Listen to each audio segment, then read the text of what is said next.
If you are watching this video, then you probably need to know how to beat E.T. for the Atari 2600. But first, let me give you a quick backstory of the game.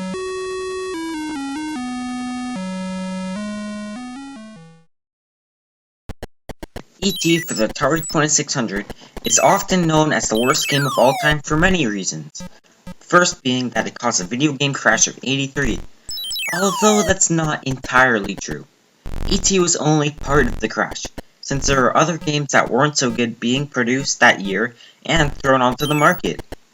The game was made by Howard Scott Warshaw, the man who made the popular Yars' Revenge and Raiders of the Lost Ark. E.T. could have been made to be great, but Howard Scott Warshaw was only given 5 weeks to complete the game. Of course, in today's time, 5 weeks would be a simple task to make such a simple game as E.T., but back in 1983, it was no simple task, as it would normally take months. Of course, we all know how much of a failure the game came out to be, but despite what others say, it's not as bad as it seems. Now then, let's get on to beating E.T. Today we will be playing in Mode 3, so remember that there will be no FBI agent or scientist present. You can easily switch modes in your Atari 2600 emulator. If you are using actual hardware, you will need an Atari 2600, of course, the game itself, one controller, and the ability to focus on the game, as it may take a while. If you are using an emulator, then you simply just need to play the ROM.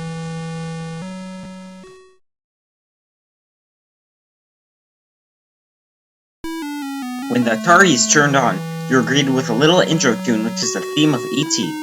Once you press the button on your controller or keyboard, E.T. is brought down from his spaceship. First, we need to talk about what really is important and will help you through this game. Do you see that bar at the top? That is where all your actions you can do will be seen. The middle is where the arrows which guide you point, or where the question mark with tall Elliott zone will appear. The left part on the bar is where your foam pieces will be collected. And on the right is where your countdown clock will be for when you are finishing the game. Also, E.T.'s health is displayed on the bottom bar. When his energy runs out, you lose a life. It also shows how many candy pieces you have. Candy pieces can be eaten at certain spots on the screen and gives E.T. some energy back. The candy symbol will appear on the top bar when you are standing on zone where you can eat the candy. The candy also just looks like a dot. Let's move on. So, what you need to do is follow the arrow at the top. See that question mark that appears on the bar? That means there may be a foam piece in a pit nearby. Remember, you need to collect 3 foam pieces.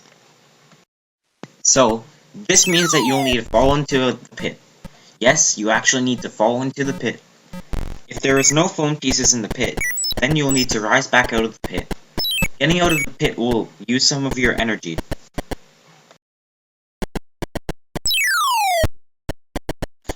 But wait!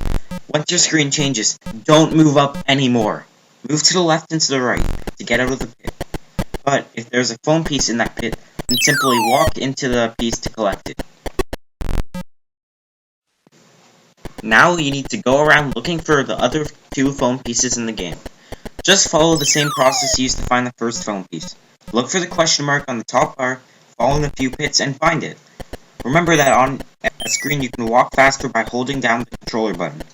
Remember, do not run too much because it will drain E.T.'s energy rather fast, and we don't want that happening. Once you have collected all 3 foam pieces, the game starts to get rather hard. You need to walk around looking for a call ship zone. The indicator, which appears on the top bar, looks like a Space Invader alien. When you are on the space where you can call E.T.'s spaceship, you simply press the button on your controller or your keyboard. After you press the button, a countdown starts. This countdown will start to, well, count down. And you have a limited time to get to your landing zone, which is usually on the first screen you saw on this game. You will walk onto the zone and wait for the countdown to end. Once it ends, E.T.'s spaceship comes down and picks you up.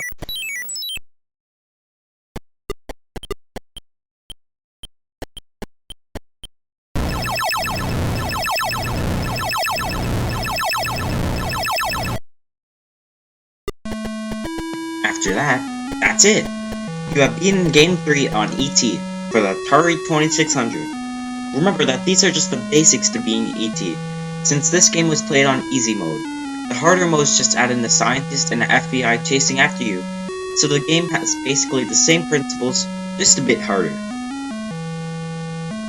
Overall, E.T. is not the game that everyone says it is. If you know what you're doing, it can actually be quite fun. I have definitely seen games much worse. For instance, a game called Pac-Kong on the Atari 2600. Yes, it's actually called Pac-Kong, and it's not a mix of Pac-Man and Donkey Kong. Nowhere near that. Well, maybe a bit of Donkey Kong. Thanks for watching, everyone. If you enjoyed this video and thought it was helpful, subscribe. Atari Game Lord signing out.